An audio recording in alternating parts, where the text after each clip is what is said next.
Hello students, welcome to Veena online classes. इस video में हम क्लास 10 इंग्लिश मीडियम स्टूडेंट्स के लिए मैथ सब्जेक्ट में chapter number 13 surface area and volume का सॉल्व एग्जांपल नंबर 5 करेंगे, जो आपको पेज नंबर 245 पे मिल जाएगा एनसीईआरटी की बुक में।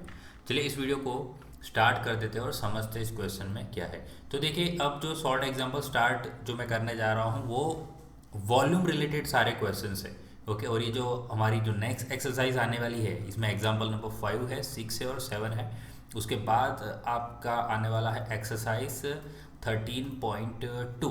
ओके, सो इसमें आपको ये पूरी वॉल्यूम वाली एक्सरसाइज है। इसका मतलब हमें हर सॉलिड शेप के वॉल्यूम पता होने चाहिए। तो ये सम को सॉल्व करने से पहले मैं आपको सारी फॉर्मूला जो है एक बार बता देता हूँ, फिर आपको बाद में उसका कन्फ्यूज़न ना हो। ओके, तो सबसे पहले जो भी बेसिक शेप्स है उसकी फार्मूला हम देख लेते हैं। सबसे पहले हम बात कर लेते हैं क्यूबॉइड। तो जो क्यूबॉइड है वो कुछ इस तरह से, मैं क्यूबॉइड बना लेता हूँ। सो क्यूबॉइड में आपको पता है 3 डायमेंशंस होता है। एक है लेंथ, एक होता है ब्रेड्थ और एक होती है हाइट। ओके, सो वॉल्यूम जो होता है क्यूबॉइड का, क्यूबॉइड जो वॉल्यूम यानी कि स्पेस जो ऑक्यूपाई करता है वो होता है उसका length into breadth into height, यानी LBH इसकी फॉर्मूला है। और वॉल्यूम का जो यूनिट है, यूनिट क्या रहेगा, जो सबसे ज़्यादा जो यूज़ होता है वो है मीटर क्यूब। ओके, छोटा अगर यूनिट यूज़ करना है तो सेंटीमीटर क्यूब या MM क्यूब। ओके, और बड़ा यूनिट यूज़ करना है तो किलोमीटर क्यूब। ठीक है, बट वो ज़्यादा यूज़ नहीं होगा। सबसे ज़्यादा जो यूज़ होगा वो मीटर क्यूब या सेंटीमीटर क्यूब यूज़ होता है। तो ये क्यूबॉइड का वॉल्यूम का फॉर्मूला। देखिए, वॉल्यूम की सारी फार्मूला आपको पता होनी चाहिए। उसके बाद हम बात करते हैं क्यूब। तो क्यूब आपको पता है कि क्यूब में सारे डायमेंशन सेम होते हैं, जैसे लेंथ, विड्थ और जो हाइट है वो सब सेम होती है। तो फॉर एग्जांपल अगर सबको मैं A बोल दूँ, लेंथ भी A है, उसका ब्रेड्थ भी A है और जो हाइट है वो भी A है। सो ऑब्वियस बात है कि वॉल्यूम ऑफ जो क्यूब हो जाएगा, वॉल्यूम ऑफ क्यूब वो हो जाएगा A मल्टीप्लाई बाय A, यानी कि होगा A cube. Okay, this is cuboid. तो चलिए, 2 शेप हो गए। थर्ड शेप की बात मैं करूँगा, सिलेंडर। सिलेंडर की बात कर लेते हैं। तो सिलेंडर आपको पता है कुछ इस तरह से होता है। तो सिलेंडर में जो है एक रेडियस होनी चाहिए और सिलेंडर की हाइट पता होनी चाहिए। तो वॉल्यूम ऑफ जो सिलेंडर है वो बनता है πr²H। ये याद रखना है सभी। ठीक है, तो 3 शेप हमने डिस्कस किए, सॉलिड शेप। और हम नेक्स्ट शेप पे जा रहे हैं, वो है कोन। ठीक है, सो कोन जो है मैं नीचे से ऐसे सर्कुलर बता दूंगा जिससे 3D दिखे हमें। तो कोन की रेडियस R है और कोन की जो हाइट है वो है H। So volume of cone रहता है 1/3 πr²H। अब कोन के बाद हम बात करेंगे स्फीयर। स्फीयर का बात करेंगे। ओके, तो स्फीयर का जो रेडियस होता है वो होता है R। सो इसमें एक ही डायमेंशन चाहिए। Volume of sphere is equal to 4/3 πr³। अब एक लास्ट शेप बचा है। ओके, आई डोंट थिंक कि अब कोई शेप बचा है। देखिए क्या क्या, क्यूबॉइड आ गया, क्यूब आ गया, सिलेंडर आ गया, कोन, स्फीयर और हेमिस्फीयर। हेमिस्फीयर यानी half cylinder, sorry half sphere, आधा स्फीयर। सो हाफ स्फीयर है, रेडियस R होगी।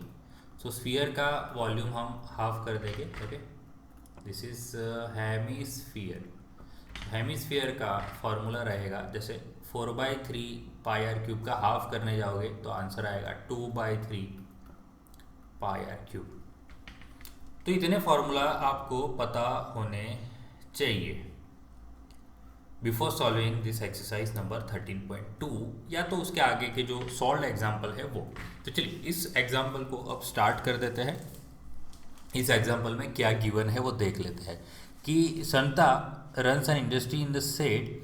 It's in the shape of cuboid surmounted by half cylinder. देखिए शेप क्या है, cuboid surmounted bye a half cylinder.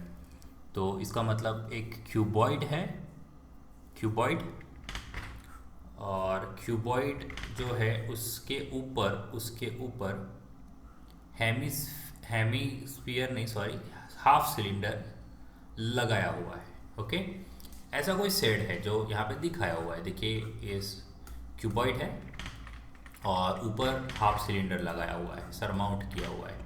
ठीक है, सो चलिए इसके बाद बेस जो है शेड का वो 7/15 मीटर का है। तो ये जो बेस है 7 मीटर बाई 15 मीटर है। तो ये ऊपर लिखा हुआ है, देखिए आप, ये लिखा है 7 मीटर बाई 15 मीटर। और हाइट जो है क्यूबॉइडल पोर्शन की वो है 8 मीटर, ये गिवन है। देखिए हाइट। तो हमें सबसे पहले क्या करना है, volume of air that the shed can hold. तो ये शेड कितना वॉल्यूम है वो होल्ड कर पाता है, वो हमें यहाँ पे फाइंड करना है। और further the suppose the machinery in the shed occupy total space of 300 metre cube, यानी ये जो शेड है इसके अंदर जो भी मशीन्स यूज़ हो गए वो ओवरऑल मशीन्स कितनी जगह रोक रहे हैं। और शेड का मतलब पता है ना आपको कि शेड का मतलब क्या होता है, एक तरह का जो इंडस्ट्रियल शेड की बात करें, इंडस्ट्रियल शेड यानी कि जहाँ पे वर्कर्स अंदर काम करते हैं, मशीन्स होता है ये सब।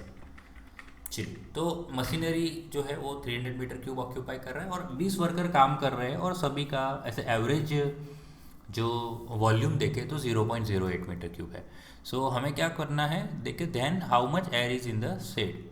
तो देन मतलब बाद में कि ये सब ये माइनस करके और ये 20 वर्कर जो रोक रहे हैं जितनी भी जगह अंदर जितनी भी जगह रोक रहे हैं उसको माइनस करके शेड में कितनी एयर बचेगी, तो वो भी फाइंड करना है। यानी दो दो यहाँ पे हमें चीज़ें फाइंड करनी है। एक तो वॉल्यूम फाइंड करना है शेड के अंदर का जब वर्कर और मशीनरी है नहीं तब, और जब वर्कर और मशीनरी जब हो गए अंदर तब जो एयर कितनी जगह रोक रही है शेड में, वो मतलब दो तरीके से हमें क्वेश्चन को फाइंड करना है। तो सबसे पहले हम शेड का ओवरऑल वॉल्यूम फाइंड कर देते हैं जब मशीनरी नहीं है। ओके, सो हम यहाँ पे वॉल्यूम लिखने से पहले जो भी डायमेंशन हमें चाहिए ना, देखिए आपको पता है कि आपको क्या कौन सा शेप चाहिए। तो क्यूबॉइडल के डायमेंशन चाहिए। क्यूबॉइडल के डायमेंशंस कौन से होते हैं, एक तो एल होता है, बी होता है और एच होता है। और एक सिलेंडर के चाहिए। तो सिलेंडर में क्या चाहिए हमें, एक तो रेडियस चाहिए और सिलेंडर की हाइट चाहिए। इतनी चीज़ हमें चाहिए। तो सबसे पहले हम बात कर लेते हैं for cuboidal portion. Cuboidal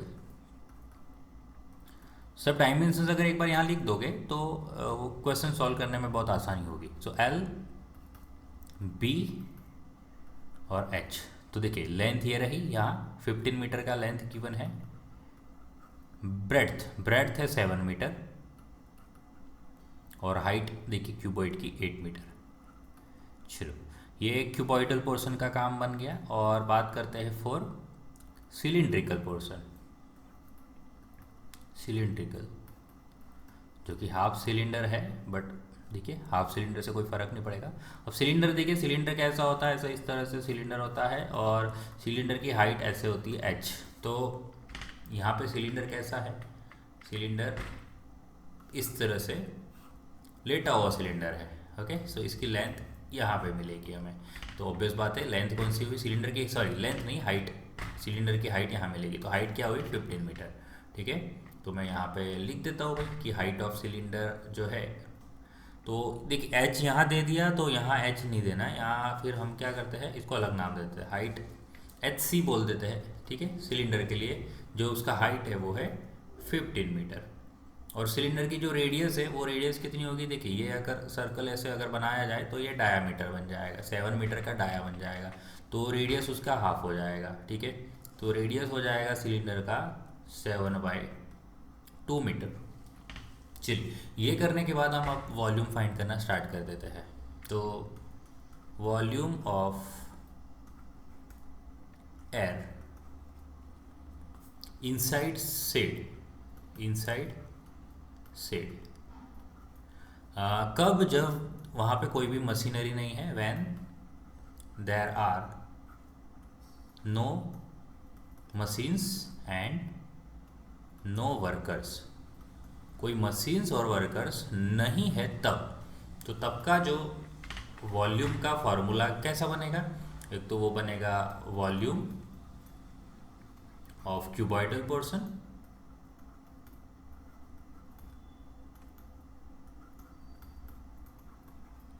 plus volume of half cylinder, volume of half cylinder. समझ रहे हो आप? ये क्यूबॉइडल का वॉल्यूम प्लस हाफ सिलेंडर का वॉल्यूम, ये दोनों को प्लस करने जा रहे हैं, क्योंकि अभी मशीन्स और वर्कर्स का कुछ कैलकुलेट नहीं करना है पहले क्वेश्चन में। तो वॉल्यूम ऑफ क्यूबॉइड क्या रहेगा भाई, आपको पता होना चाहिए, that is LPH। Plus volume of half cylinder क्या रहता है, तो वॉल्यूम ऑफ सिलेंडर क्या रहता है भाई, πr² रहता है, πr²। तो हाफ सिलेंडर क्या हो जाएगा, हाफ हो जाएगा, πr²h/2। सो हम यहाँ पे लिख देते हैं πr²h, HC लिखेंगे, ठीक है, क्योंकि सिलेंडर के लिए हाइट हमने HC लिया हुआ है, /2। सो बस अभी वैल्यूज पुट करनी बाकी है खाली, ठीक है। LBH ये रहे 15, 7 और 8, तो यहाँ लिख देते हैं 15, 7 और 8 प्लस यहाँ पे पाई गिवन है क्वेश्चन में। देखिए पाई क्या लेना है, कुछ भी नहीं बोला तो 22/7 लेना है, और यहाँ पे एग्जैक्टली बोला हुआ है कि 22/7 ही लेना है आपको। सो यहाँ पे 22/7 पाई लिख दिया मैंने, r²। रेडियस कितनी है, 7/2 है, तो स्क्वायर है, इसका मतलब मैं 2 बार लिखूँगा, 7/2 7/2, और HC कितना है देखिए 15 है, और डिवाइड में 2 भी है, तो ये /2 में यहाँ पे एडजस्ट कर देता हूँ। जितनी चीज़ें कैंसिल हो रही है उसको हम कैंसिल कर देते हैं। तो क्या कैंसिल हो रहा है, एक तो 7 कैंसिल हो रहा है, और ये जो 2 11 22 ये कैंसिल हो रहा है। अभी दोनों ब्रैकेट के अंदर देखिए क्या क्या कॉमन निकल रहा है, एक तो 15 और 7 कॉमन निकल रहा है, देखिए 7 और 15।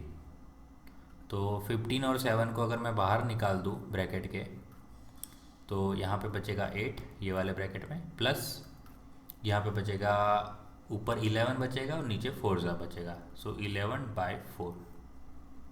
चलिए 15 7 से कितना हो जाएगा, 105। और यहाँ पे डिनोमिनेटर में कुछ है नहीं, सो हम LCM ले लेते हैं। LCM आएगा 4, क्योंकि 1 4 होता है, 4 1 4 होता है, और 4 को 8 से मल्टीप्लाई करेंगे तो बनेगा 32, और 1 को 11 से मल्टीप्लाई करेंगे तो बनेगा 11। सो 105 इन द ब्रैकेट, ये 2 + 1 is 3 and 3 + 1 is 4, so 43/4। So cancel कुछ हो नहीं रहा, हम रफ में इसको कैलकुलेट कर लेते हैं, 105 × 43, ओके। सो 24 5 1 3 5 1 5 4 4 5 1 5, और 4 5 1 5 को डिवाइड करना है 4 से, 4 1 4 4 1 4 4 2 8 और 35, 7 4 7 4 8 32।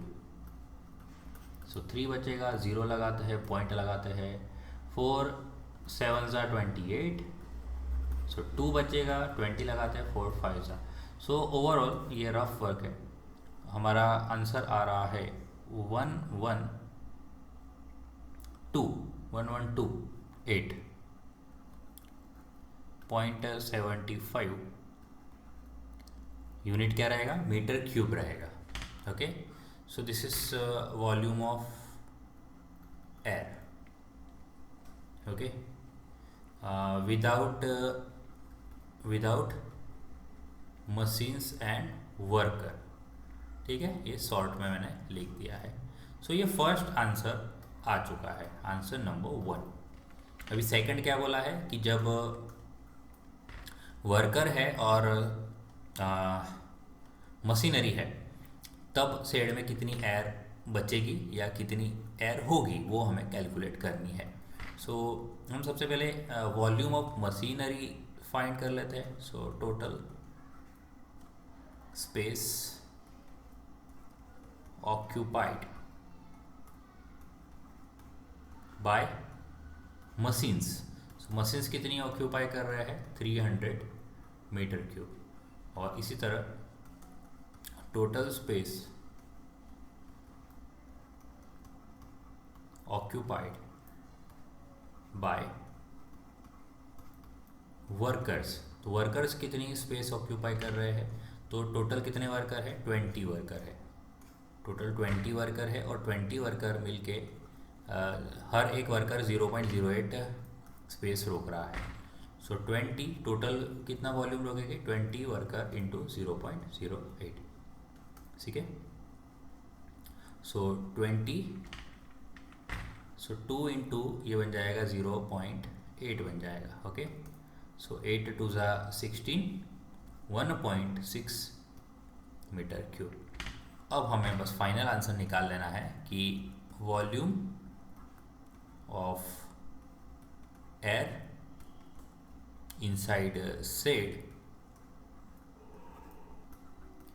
when